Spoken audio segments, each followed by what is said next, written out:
జేబులోంచి రూపాయి పెట్టుకొని చదువుకోవాలి అన్న బాధ బెంగా లేదు. ఎడ్యుకేషనల్ లోను వాళ్ళే ఆరామ్సే కల్పిస్తారు. అండ్ ఆల్సో మనకి స్కాలర్షిప్స్ కూడా చక్కగా ఇప్పించి మంచి యూనివర్సిటీస్లో చక్కగా ప్లేస్ అయ్యేటటువంటి చేస్తారు. So all this power goes to we source. వీళ్ళ గురించి చాలా విన్నాను, బోలెడంత ఇన్ఫర్మేషన్ ఉంది. అది ఎలా అవుతుంది, స్టూడెంట్స్కి ఎలా బెనిఫిషియల్గా ఉంటుంది, లోన్స్ ఎలా ఇప్పిస్తారు, ఎన్ని యూనివర్సిటీ ఉన్నాయి, 20 years ఎక్స్పీరియన్స్ కదండి. ఒక్కసారి అమీర్పేటలో ఉన్నటువంటి వి సోర్స్ వాళ్ళ ఆఫీస్కి వచ్చేసాను నేనైతే. స్టాఫ్తో మాట్లాడదాం, స్టూడెంట్స్తో మాట్లాడదాం, ఇంకా ఇన్ఫర్మేషన్ తెచ్చుకుందాం. And then I'll get back. So మన స్టైల్లో ఏమాత్రం లేట్ చేయకుండా 3, 2, 1 గెట్ సెట్ గో.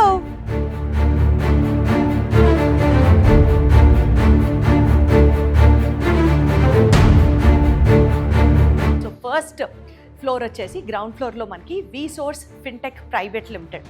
సో ఇక్కడ ఏం జరుగుతుందంటే nationalized banks of the country and అలాగే ఎన్బిఎఫ్సిస్తో టైఅప్ ఉంటుందన్నమాట. సో డైరెక్ట్గా బ్యాంక్ ఎంప్లాయీసే వచ్చి ఇక్కడ కూర్చొని స్టూడెంట్స్కి లోన్కి కావాల్సినటువంటి అన్ని ఆపర్చునిటీస్ కల్పిస్తూ ఎక్స్ప్లెయిన్ చేస్తూ ఉంటారనమాట. లోన్ ఉంటే చదువుకోవాలి అని ఆలోచించే స్టూడెంట్స్ చాలామంది ఉంటారు. వీళ్ళు బ్యాంకుల చుట్టూ తిరగడాలు, లోన్ల కోసం కష్టపడ్డాలు కాకుండా బ్యాంక్ ఎంప్లాయీసే డైరెక్ట్గా వచ్చి ఇక్కడ స్టూడెంట్స్కి అవైలబుల్గా ఉంటారు. కాబట్టి బ్యాంకింగ్కి సంబంధించి డౌట్స్ కానివచ్చు, ఎడ్యుకేషనల్ లోన్కి కావాల్సినటువంటి ఇంట్రెస్ట్ రేట్స్ దగ్గర నుంచి అమౌంట్స్ దాకా మొత్తం డీటెయిల్డ్గా అర్థం చేసుకొని స్టూడెంట్స్కి అండ్ పేరెంట్స్కి హెల్ప్ చేసే ప్రాసెస్లో ఉన్నారు. సో నాకు ఒక పాయింట్ క్లియర్గా అర్థమవుతుంది ఏంటంటే, వి సోర్స్ టోటల్గా ఒక స్టూడెంట్ రెస్పాన్సిబిలిటీని తీసుకుంటారు. స్టూడెంట్ని గ్రూమ్ చేయడం దగ్గర నుంచి, పేరెంట్స్కి ఫినాన్షియల్ సపోర్ట్ లోన్స్ రూపంలో కల్పించడం దగ్గర నుంచి, స్టూడెంట్స్ తిరిగి అక్కడికి వెళ్ళిన తర్వాత తన స్కాలర్షిప్తో తను చదువుకుంటున్నాడు అన్న భరోసా కల్పించడం దగ్గర నుంచి, స్టూడెంట్కి కావాల్సినటువంటి బెస్ట్ సెలెక్షన్ చాయిసెస్, స్టూడెంట్ని గ్రూమ్ చేయడం, స్టూడెంట్కి ఫైనాన్షియల్ సపోర్ట్ అందించడం, దాని తర్వాత చాయిసెస్లో బెటర్గా హెల్ప్ చేయడం, ఇవన్నీ చేస్తుంటే ఇది కేవలం ఒక ఎడ్యుకేషనల్ ఆర్గనైజేషన్లా కాదు, it is more than what a student need అన్నది అర్థమవుతుంది. సో ఇప్పుడు మనం ఫస్ట్ ఫ్లోర్కి వచ్చేసాము. అసలు what is this all about అంటే, వి సోర్స్ ఓవర్సీస్ పదే ఫోకస్ చేస్తున్న పాయింట్, స్టూడెంట్ జేబులోంచి రూపాయి కూడా ఖర్చు పెట్టించకుండా ఎడ్యుకేషనల్ లోన్ ఇప్పిస్తున్నారు. దెన్ వాళ్ళకి కూడా స్కాలర్షిప్ వచ్చే అవకాశాలు ఉన్నాయి. అండ్ దాంతోనే చదువు అంతా కంప్లీట్ అవుతుంది. కానీ ఇక్కడ మీరు తెలుసుకోవాల్సిన point, you are answerable for every rupee what you spend అన్నది ఒక పాయింట్ ఉంది కదా. ఆ డబ్బులు దేనికి ఖర్చు పెడుతున్నామో మనం తెలుసుకోవాలి. సో బేసికల్గా ఒక స్టూడెంట్ ఫారెన్ వెళ్ళాలి, చదువుకోవాలి అని అంటే వీసా ప్రాసెసింగ్ ఫీజు దగ్గర నుంచి ట్రావెల్, అకామిడేషన్, ఆ course related tuition fees, most importantly laptops అవ్వచ్చు, బుక్స్ అవ్వచ్చు, స్టేషనరీ అవ్వచ్చు, ఇలా A to Z of all student నీడ్స్కి సంబంధించి వన్ స్టాప్ డెస్టినేషన్ ఏదైనా ఉంది అంటే అది మన వి సోర్స్. ఎక్స్ట్రాగా ఏ ఖర్చు ఏది ఫోర్స్ చేయరు, అంతా క్లియర్గా ఇది అవుతుంది, ఇది టర్మ్ ఫీజు, ఇంత మీరు పే చేయాలి, వీసా ప్రాసెసింగ్ ఫీజు దగ్గర నుంచి ఎవ్రీథింగ్ చెప్పేస్తారు. కాబట్టి this is one stop destination అనేది నాకు ఇక్కడ అర్థమవుతుంది. అండ్ ఇప్పుడు మనం ఉన్న ఈ ఫ్లోర్ ఏదైతే ఉందో, this is all the counselling floor అనమాట. అంటే యూకే వెళ్ళాలనుకున్నా, ఏ దేశం వెళ్ళాలనుకున్నా, ఒక స్టూడెంట్ ఇక్కడికి రావాలి అని అనుకున్నప్పుడు this is the place where ఏ దేశం వెళ్ళాలి, ఏ దేశంలో ఏ యూనివర్సిటీ బాగుంటుంది, ఏ యూనివర్సిటీ ప్రాస్పెక్ట్స్ ఏంటి, ఎక్కడ చదువుకుంటే వాళ్ళ గోల్ రీచ్ అవుతాం, ఇదంతా డెసిషన్ జరిగేది ఇక్కడే అనమాట. ఎందుకంటే మీరు చూస్తున్నారు ఇక్కడ ఉన్నటువంటి కౌన్సిలర్స్ ఎవరైతే ఉన్నారో more than 10 years of experience ఉంది వీళ్ళకి. ఏ యూనివర్సిటీ ఏ కోర్స్ ఆఫర్ చేయడంలో దిట్ట అన్నది వీళ్ళ కన్నా బాగా ఇంకా మార్కెట్లో ఎవరికి తెలియదనే చెప్పొచ్చు. అందుకనే ఏ యూనివర్సిటీలో ఏ కోర్స్ తీసుకుంటే స్టూడెంట్కి ఏ లైఫ్ సూపర్గా ఉంటుంది అన్నది ఈజీగా మన డెసిషన్ని సింప్లిఫై చేయడానికి you have to come to this floor. And ఇక్కడ ఉన్నటువంటి ఇంకొక స్పెషాలిటీ ఏంటంటే, పేరెంట్స్ కూడా ఇక్కడ స్టూడెంట్స్తో పాటు వచ్చి వాళ్ళ యొక్క స్కోర్ని బట్టి, వాళ్ళ యొక్క గోల్ని బట్టి, వాళ్ళ యొక్క ఫర్దర్ ఎడ్యుకేషన్ ఏ రకంగా కొనసాగించాలి అని తెలుసుకోవడానికి ఇక్కడ కౌన్సిలర్స్తో మాట్లాడుకొని మొత్తం ఒక డెసిషన్ మేక్ చేసుకున్న తర్వాత ఫినాన్షియల్స్ అన్ని ఇందాక మనం మాట్లాడినట్లుగా కింద ఫిన్టెక్ వెళ్ళాం కాబట్టి అక్కడ ఎక్స్ప్లెయిన్ చేయడం జరుగుతుంది. సరే, లోన్ ప్రాసెసింగ్ ఈజీ అవుతుంది, వీసా ప్రాసెసింగ్ ఈజీ అవుతుంది, వీళ్ళు అవైలబుల్గా ఉన్నారు, ఇంతవరకు ఓకే. కానీ 24/7 రెస్పాన్సివ్గా ఉన్నారు అన్నది మాత్రం నిజంగా ఇక్కడ అండర్లైన్ చేసుకోవాల్సిన పాయింట్. ఎందుకంటే ఎవరికైనా సరే గబుక్కున ఒక డౌట్ వస్తుంది, ఒక ప్రశ్న అడగాలనిపిస్తుంది. Any time you have a doubt and they are there to help you. అంతకంటే అష్యూరెన్స్ నాకు తెలిసి, I mean like if I was in that position I would expect the same thing అనిపిస్తుంది నాకు. అంతే అష్యూరెన్స్ కల్పిస్తున్నటువంటి ఈ వీసోర్స్ నిజంగా స్టూడెంట్ లైఫ్ని transform చేయడంలో ఓ మోస్ట్ ఇంపార్టెంట్ రోల్ ప్లే చేస్తుంది అని మాత్రం నాకు చెప్పొచ్చు. జీవితంలో మనం ఏం అవ్వాలనుకుంటున్నాము అన్న అంశానికి సంబంధించి యూకే పిలుస్తుందా, యూఎస్కి వెళ్ళాలా, ఫ్రాన్స్కి వెళ్ళాలా, జర్మనీకి వెళ్ళాలా అన్న కన్ఫ్యూజన్లో ఉన్నప్పుడు if you can just step in to this particular place, వీసోర్స్ overseas consultation private limited, ఇక్కడికి వచ్చిన తర్వాత ఇక్కడ మోస్ట్ ఎక్స్పీరియన్స్డ్ కౌన్సిలర్స్తో మాట్లాడిన తర్వాత your dream is clear, your goal is clear, your destination is clear and your way is all clear. గత 20 సంవత్సరాలుగా 20,000 మందికి పైగా స్టూడెంట్స్ ఈ పర్టికులర్ వీసోర్స్ నుంచి లాభం పొందారు అని అంటే nothing more than that. It is now the time you have to make up a choice. So ఇప్పుడు మనం ఈ ఫస్ట్ ఫ్లోర్లో ఉన్నాం, ఇక్కడ నుంచి నెక్స్ట్ ఫ్లోర్కి వెళ్దాం, అక్కడ ఏం జరుగుతుందో తెలుసుకుందాం. చాలు.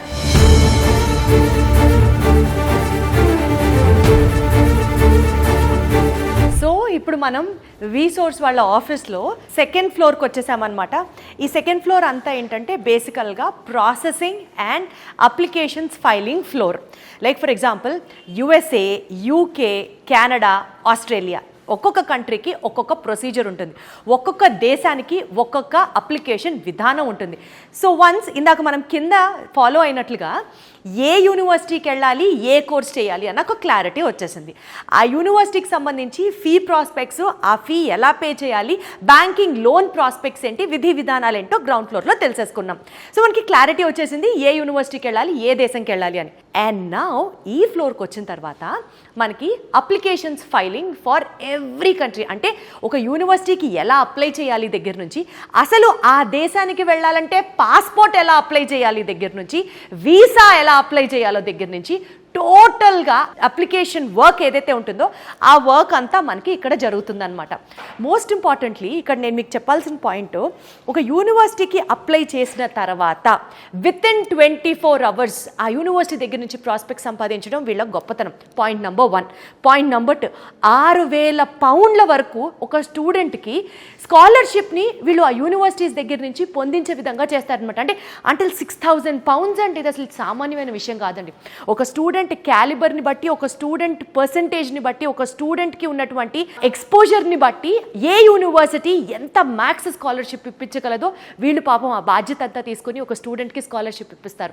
అది కూడా 6,000 పౌండ్ల వరకు ఇప్పిస్తారనమాట. ఇప్పుడు ఇన్ని ఫ్లోర్స్ చూశారు కదా వీసోర్స్ వాళ్ళ ఆఫీస్ గురించి, వీసోర్స్ వాళ్ళు అసలు ఏం చేస్తారన్న విషయం గురించి మీకు క్లారిటీ వచ్చింది కదా. ఒక 3 టేక్అవే పాయింట్స్ మీరు గుర్తుంచుకోవాలి. ఫస్ట్ ఆఫ్ ఆల్, ఒక స్టూడెంట్కి 100% వీళ్ళు చెప్పినటువంటి పేపర్ డాక్యుమెంటేషన్ కనుక మీరు ప్రొవైడ్ చేస్తే 100% వీసాని తెప్పించే బాధ్యత వీళ్ళదే. 100% ఒక యూనివర్సిటీకి దగ్గర నుంచి అప్ టు 6,000 pounds వరకు స్కాలర్షిప్ని ప్రొవైడ్ చేసే బాధ్యత వీసోర్స్ వాళ్ళదే. And most importantly educational loan కనుక మీరు అప్లై చేయాలి అని అనుకుంటే 100% నాన్ కొలేటరల్ ఎడ్యుకేషనల్ లోన్ ఇప్పించే బాధ్యత కూడా వీసోర్స్ వాళ్ళదే. అమ్మయ్య, ఒక స్టూడెంట్కి కానీ ఒక పేరెంట్కి కానీ ఇంతకంటే కావాల్సింది ఏముంటుందండి? చక్కగా చదువుకోవాలి, మంచి యూనివర్సిటీలో చదువుకోవాలి, జీవితంలో పైకి రావాలి అని స్టూడెంట్ అనుకుంటాడు. జేబులోంచి ప్రతిసారి ఫీజులు కట్టడానికో, ట్రాన్స్పోర్ట్కో, అకామిడేషన్కో, ఫుడ్కో, స్టేషనరీకో డబ్బులు ఖర్చు పెడుతూ ఉంటే ఎవరికైనా కొంచెం కష్టంగానే ఉంటుంది కదా. బికాజ్ అందరికీ born with golden are silver spoons అవ్వదు కదా situation. So once for all bank సపోర్ట్తో పిల్లలు హ్యాపీగా చదువుకోవచ్చు అని ఒక ధీమా పేరెంట్స్కి ఉంటే ఇంకా అంతకంటే కావాల్సిందే ఉంది. సో ఇంత మొత్తం responsibility is taken up by వీసోర్స్. కాబట్టి అసలు నిజంగా హ్యాట్స్ ఆఫ్ వాళ్ళు చేస్తున్నటువంటి సర్వీసెస్. ఇన్ని సర్వీసెస్ సిన్స్ 20 years నుంచి వాళ్ళు చేస్తున్నారు కాబట్టి వాళ్ళకు ఉన్నటువంటి ఇంటర్నేషనల్ ఎక్రిడేషన్స్ కూడా ఇన్ని కావు. అవన్నీ ఏంటో ఇప్పుడు మీకు చెప్తాను. యూజువల్గా అండి ఒక ఎక్రిడేషన్ ఉంది అని అంటే అది చాలా వెయిటేజ్ని ఇస్తుంది. ఎందుకంటే ఎంతో నమ్మకం లేకపోతే తప్ప ఒక సంస్థకి అంత గుర్తింపు రాదు. అలాంటిది ఇంటర్నేషనల్ ఎక్రిడేషన్స్ ఉన్నాయి అని అంటే 100% మనం తీసుకుంటున్న డెసిషన్ కరెక్టే అని అనిపించడానికి ఇవి చాలా చాలా చాలా హెల్ప్ అవుతాయి. First one is EAI, European Association for International Education. Like మీరు జర్మనీ వెళ్ళాలనుకున్నా, ఫ్రాన్స్ వెళ్ళాలనుకున్నా, సో ఈ యూరోపియన్ కంట్రీస్కి సంబంధించినటువంటి ఒక ఇంటర్నేషనల్ అక్రిడేషన్ అనమాట. ఇది వచ్చేసి international consultancy for education and fairs అనమాట, ICEF ఏజెన్సీ స్టేటస్. ఇది కూడా one of the top most international అక్రిడేషన్స్కి సంబంధించింది అండ్ ఆ గుర్తింపు కూడా మన వి సోర్స్ సంస్థకి ఉంది అని మాత్రం చెప్పొచ్చు. And next comes NAFSA, world's largest international association. So ఇదేంటంటే బేసికల్గా టైర్ 1 యూనివర్సిటీస్కి సంబంధించి, అంటే అక్కడ యూనివర్సిటీస్లో మన స్టూడెంట్స్ వెళ్ళి చదువుకోవచ్చు అని 100% గుర్తింపుని వీళ్ళు ప్రొవైడ్ చేసినటువంటి ఒక ఇంటర్నేషనల్ అక్రిడేషన్ ఏజెన్సీ అనమాట ఇది. ఈ మూడిటితో కాకుండా ఈటీఎస్ అని చెప్పేసి మనకి ఇంకొక ఏజెన్సీ కూడా ఉంది. This also helps us far ఇప్పుడు స్టూడెంట్స్ జిఆర్ఈ, టోఫెల్ ఎగ్జామ్స్ రాస్తూ ఉంటారు కదా, సో ఈ ఎగ్జామ్స్ మీద స్పెషల్ డిస్కౌంట్ అందించడంతో పాటు ఈ ఎగ్జామ్స్కి సంబంధించి ప్లేస్మెంట్ కావచ్చు, ఎగ్జామ్ అపియరెన్స్ దగ్గర నుంచి దాని ప్రాస్పెక్ట్స్ ఇవన్నీ కవర్ చేసే ఒక సంస్థ ఈజ్ ఈటీఎస్ అనమాట. సో ఇంటర్నేషనల్లీ పెద్ద పెద్ద సంస్థల యొక్క అక్రిడేషన్ మన వి సోర్స్కి ఉంది. కాబట్టి మీరు నిశ్చింతగా, నిర్భయంగా, నిరభ్యంతరంగా మీ యొక్క స్టూడెంట్ కెరియర్ని వి సోర్స్ వాళ్ళ చేతుల్లో పెట్టచ్చు అన్నది నాకు అర్థమవుతుంది. అంటే మనకి దూరపు కొండలు నులుపు అని అనుకుంటాం, కానీ మన ఇంట్లో మన నేషనల్ అక్రిడేషన్స్ కూడా వీళ్ళకి చాలా ఉన్నాయండి. Apart from all the international accreditations, let us also take a look at the national accreditations. So ఇక్కడ మీరు చూస్తున్నట్లుగా మినిస్ట్రీ ఆఫ్ కార్పొరేట్ అఫైర్స్ వారి దగ్గర నుంచి మన వి సోర్స్ గ్రూప్కి చాలా అక్రిడేషన్స్ ఉన్నాయండి. ఒకటి వచ్చేసి మనకి వి Source educational consultancy private limited, V Source overseas consultancy private limited and V source fintech private limited. So ఇన్ని గుర్తింపులు ఉన్నటువంటి మన వి సోర్స్ టీమ్ యాజ్ సచ్గా వాళ్ళ సర్వీసెస్ హైదరాబాద్లో వచ్చేసి ఇప్పుడు మనం ప్రస్తుతం అమీర్పేట్ ఆఫీస్ దగ్గర ఉన్నామండి. అంతేకాకుండా వీళ్ళకి బ్రాంచెస్ జేఎన్టీయూ దగ్గర ఒకటి ఉంది అండ్ దిల్సుఖ్ నగర్లో ఒకటి ఉంది. అండ్ అలాగే వీళ్ళ సర్వీసెస్ వచ్చేసి మనకి ఆంధ్రప్రదేశ్లో విజయవాడ, వైజాగ్ అండ్ తిరుపతిలో వీళ్ళ సర్వీసెస్ అందుబాటులో ఉన్నాయి. ఒక్కటి మాత్రం చెప్పొచ్చు, ఒక స్టూడెంట్కి బంగారు భవిష్యత్తు కావాలి అని అంటే తన టాలెంట్తో పాటు ఫైనాన్షియల్ హెల్ప్ కూడా చాలా అవసరం. ఫైనాన్షియల్ హెల్ప్తో పాటు మంచి యూనివర్సిటీ డెసిషన్ మేకింగ్ కూడా చాలా అవసరం. మంచి యూనివర్సిటీ డెసిషన్తో పాటు paper filing work also plays a very important role. ఈ మొత్తం బాధ్యతని వి సోర్స్ తన భుజాల మీద తీసుకొని ఒక స్టూడెంట్కి బెస్ట్ ఫ్యూచర్ని ప్రామిస్ చేస్తుంది అనంటే ఇప్పుడు మాత్రం టైం మీరు ఆలోచించి డెసిషన్ తీసుకోవాలి. ఇప్పుడే ఫారెన్ వెళ్ళి ఎస్పెషల్లీ మాస్టర్స్ చేయాలి, యూకే వెళ్ళి మాస్టర్స్ చేయాలి అని అనుకునే మీ స్టూడెంట్ డ్రీమ్ని సపోర్ట్ చేస్తూ వి సోర్స్ కన్సల్టెన్సీని సంప్రదించండి. Thank you so much.